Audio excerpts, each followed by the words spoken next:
In the time domain analysis of control system, we are going to find out the performance of the control system in the terms of the various time domain specifications. So that is expressed in the function of time. So after the design and the modeling of control system, now it's time to check the performance of the control system, and that will be checked in the terms of the time domain specifications. For this particular analysis, we require some standard test signals. So in the control system, we are using some standard test signals. These standard test signals are the step input, impulse input, then we have the ramp input, parabolic input. Okay, so the impulse signal, first of all, impulse signal is denoted by delta of t. Its mathematical definition is it is equal to a for time instant t equal to 0 only. Okay, so it is only present for t equal to 0. Laplace of impulse signal is always 1. Next is step signal. Step signal, it is having a mathematical definition, that is u of t is equal to a for time is greater than or equal to 0. This step signal, it is having the sudden change characteristic for the actual input signal. Laplace of the step signal is a by s. Remember this one. This is important because we are using the Laplace of the various signals in the control system. Ramp signal, that represents the constant velocity characteristics of the actual input signal. Mathematically it is defined as a into t because it is having a slope. So it is t is greater than or equal to 0. Its Laplace is a by s. This is the Laplace for the ramp signal. And for the step signal, it is a. Okay, so next is the parabolic signal. The parabolic signal, it will represent the constant acceleration characteristics of the actual input signal. So it is denoted by p of t, which is mathematically described by at square by 2 for the time instant greater than or equal to 0. Its Laplace is a by s cube.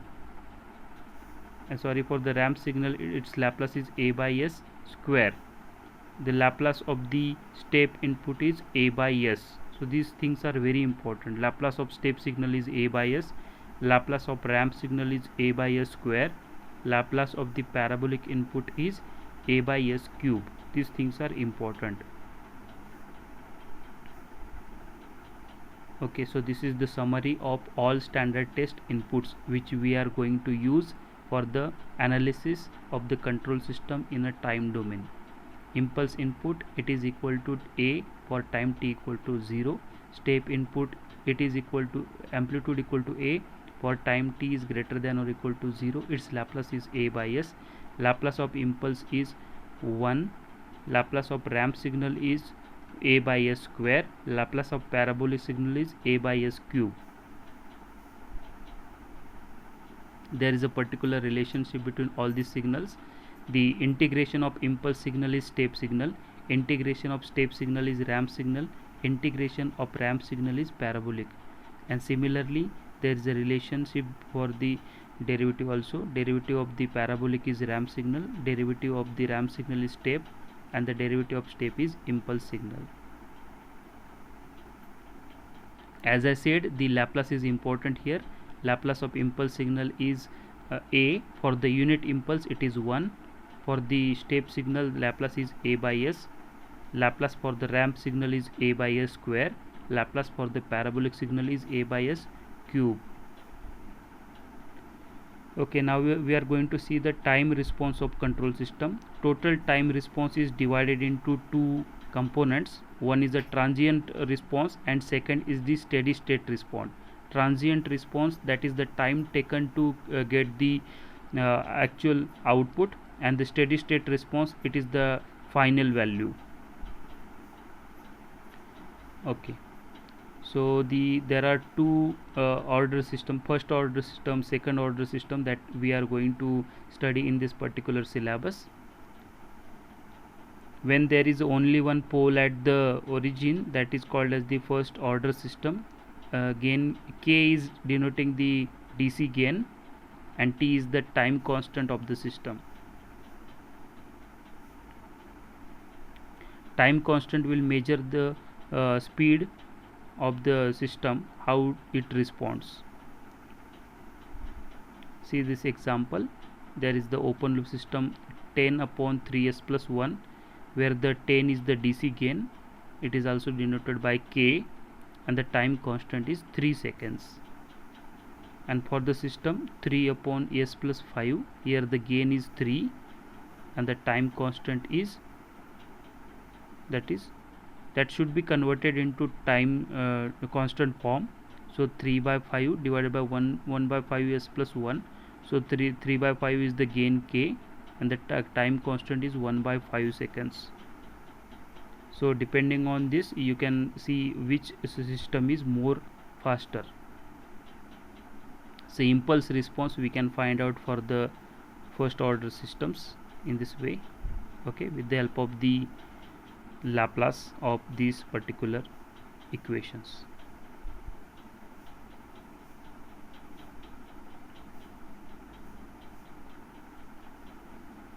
This is the impulse response of the first order system. Step response of the first order system you can find out. You can have the analysis for the various electrical networks also, like the RC circuit, RLC circuit. You can find out the steady state or the step response.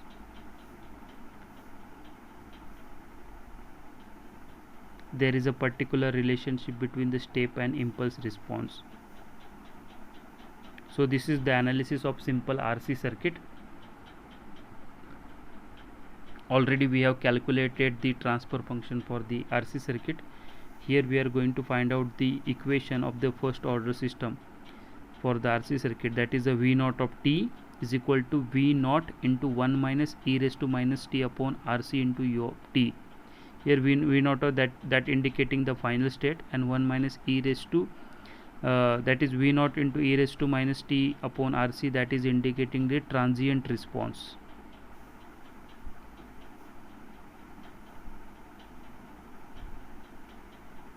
So this is the example for the impulse response of first order system. Output is given 3 into e raised to minus 0.5 t. Question is to find out the time constant t, DC gain, transfer function, and the step response.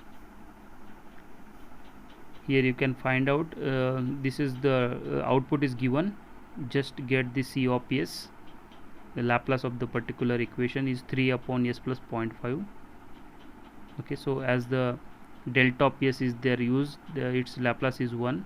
Okay, so that C of s upon delta of s, which signal we have used as a test signal, that is the impulse input.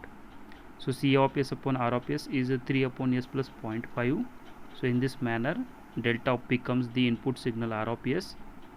In a time constant form, it is 6 upon 2s plus 1.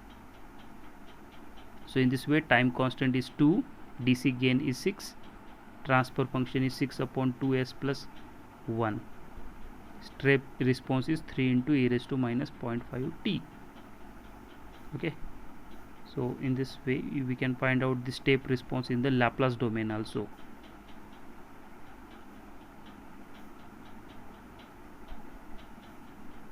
So this kind of answers we can get for the various examples. Partial fraction method can be also used here to get the various components of the step response. This is a practical determination of the transfer function of the first order systems.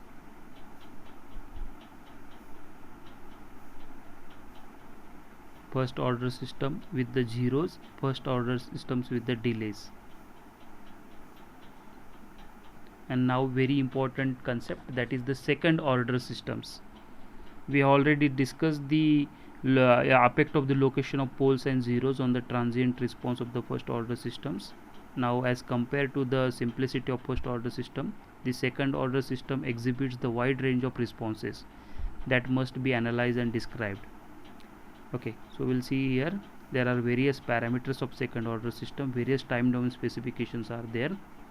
The general second order system is described by the following transfer function, that is C of s upon R of s is equal to omega n square divided by s square plus 2 zeta omega n s plus omega n square. Okay, see, this is the closed loop system where the forward gain is omega n square upon s into s plus 2 zeta omega n, feedback element is 1 here, so it becomes the transfer function omega n square divided by s square plus 2 zeta omega n s plus omega n square. Omega n represents the natural frequency, zeta represents the damping factor. This is the very important formula for the second order system. Omega n is the natural frequency, zeta is the damping factor or the damping ratio, it should be between 0 to 1. Okay, here we are going to find out the natural frequency for and the damping factor for the second order system given by the transfer function 4 upon s square plus 2s plus 4. Just we will compare with the formula omega n square upon s square plus 2 zeta omega ns plus omega n square. Omega n square it becomes 4 after comparison. 2 zeta omega n is 2 zeta omega ns is equal to 2 here, so we'll get the value of zeta, and that is zeta omega n equal to 1, but the omega n is already 2, so zeta becomes 0.5. In this way we can find out the damping factor and the natural frequency. Okay, so there are the three main control systems. Overdamp system, when the damping factor is greater than 1. In the overdamp systems, the peak overshoot will be 0. For the underdamped system, peak overshoot will be 100%. In the undamped system, when it is 0, zeta is 0. Okay, so there are time domain specification. First is delay time. It is a time required for the response to reach the half of the final value. This is called as the delay time. It can be calculated by the formula 1 plus 0.7 zeta upon omega n. Rise time is the time required for the response to rise from 10% to 9% or 0% to 100% of its final value. It has a separate formula. Peak time is the time required to get the peak value, first peak value. It is pi upon omega d, calculated by the formula Tp equal to pi upon omega d, where omega d is the damping frequency. Maximum peak overshoot, this is the maximum peak value of the response curve measured from the unity. It is e raised to minus pi zeta into 1 minus zeta square. Settling time, this is the time required for the response to reach the stay within a range about the final value of size. It is specified by the absolute percentage, usually 2% that we are using in this control system syllabus. Okay, so step response of the underdamped system.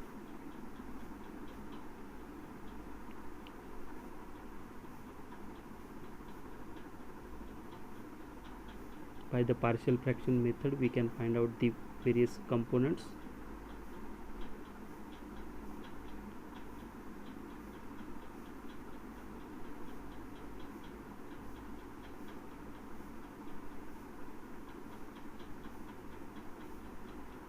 This is the analysis of underdamped system.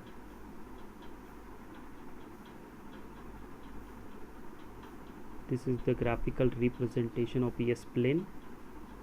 Okay, so here we have the formulas, that is rise time is equal to pi minus beta upon omega d, and the peak time, that is a pi upon omega d. Beta is the angle. Okay, how the angle is calculated? Again with the help of the zeta and omega n, angle will be calculated. Omega d, that is the damping frequency, that depends upon the zeta and omega n. Omega into n into under root 1 minus zeta square. We can find out the damping frequency. Peak time is pi upon omega d. Omega d is the damping frequency. E raised to minus zeta omega upon omega d into pi, this is the value of maximum peak overshoot, and the settling time is 4 upon zeta into omega n. for the 2% of band. Next very important concept, that is the steady state error. Steady state, as I said, it is the final value. If there is the error to get the final value or the steady state, that is called as the steady state error.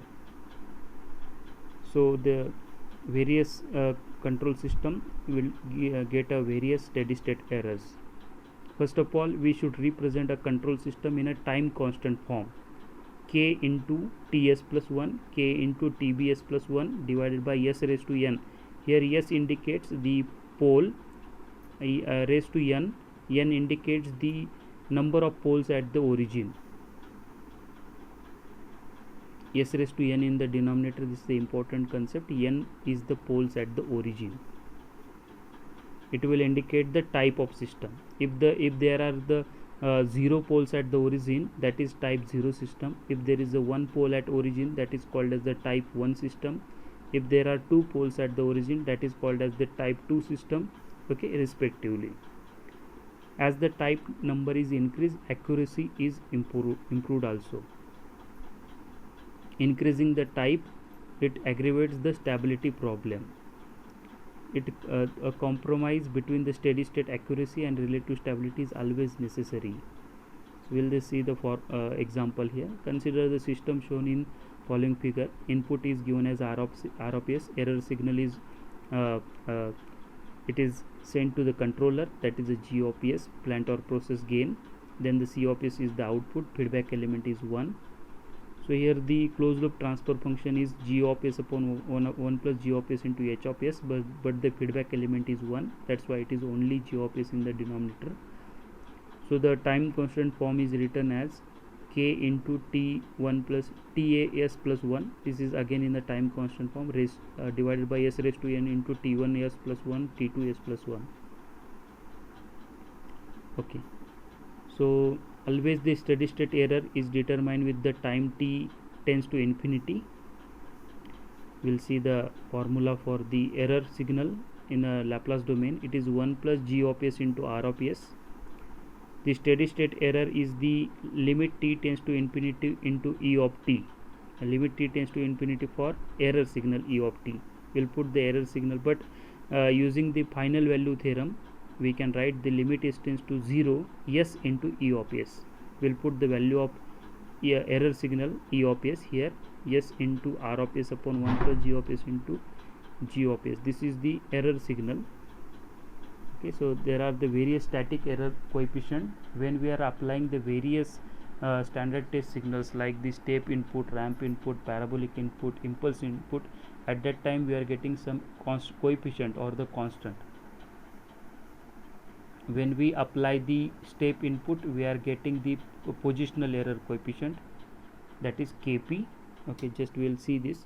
ESS is equal to limit s tends to 0 S upon 1 plus G of S into the Laplace of the step input is 1 by S. So here the steady state error is, we are getting a 1 upon 1 plus G of S. Okay, limit s tends to G of S. In the denominator, it is nothing but the positional error coefficient. So it is the formula of steady state error become 1 upon 1 plus Kp. Kp is nothing but limit s tends to 0 G of S. G is nothing but the forward gain. So for the type 0 system, using the time constant form, the values for Kp will find out, that is K. For the type 1 system, value of Kp is infinity, and for type 2 system, before that we are finding the steady state error. Steady state error for the type 0 is 1 upon 1 plus K, because we are getting Kp as K in a type 0 system. In the type 1 system, we are getting infinity, so A upon infinity becomes 0 for the type 1 system. Then next is the velocity error coefficient. When we are having the ramp signal, okay, so ramp signal is 1 upon S square, unit ramp signal is 1 upon S square. So at that time the Kv will be there, that is the limit s tends to 0 S into G of S. This is the definition of velocity error coefficient. So that's why the steady state error becomes 1 upon kV or A upon kV. For type 0 system, kV is equal to 0. For type 1 system, we can find out kV equal to k. For the type 2 systems, kV is equal to infinity. So the steady state error is 1 upon kV equal to infinity for type 0 system. For type 1, it is 1 upon kV. kV is k here, 1 upon k. Okay, for type 2 system, as the equation of kV is infinity, so it becomes 1 upon infinity equal to 0. Last error coefficient is the accelerational error coefficient Ka. While we applying the parabolic input, the Laplace of the unit parabolic input is 1 by s cube. That's why we have used that here. So we got the accelerational error coefficient Ka, limit s tends to 0, s square into g of s. So the steady state error becomes A upon Ka, and the unit steady state error becomes 1 upon Ka. For the type 0 system, if we do the analysis, Ka is 0. For type 1 system, you will get Ka, that is acceleration error coefficient is 0. For type 2 systems, accelerational error coefficient is k. So we will get the steady state error for the type 0 and 1, that is infinity. For type 2, it is 1 by k. So this is a very important table. For type 0 system,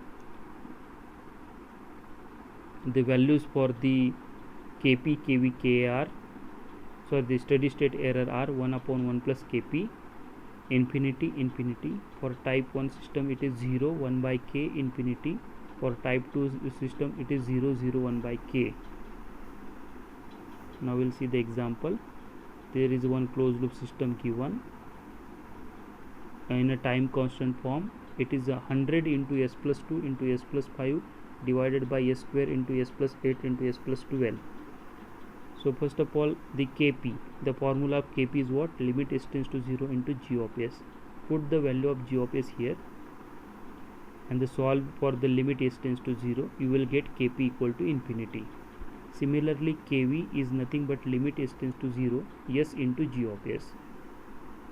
Putting the value of g of s here, the 1 s in the numerator is there and 2 s in the denominator there. So 1 s will be cancelled in the denominator.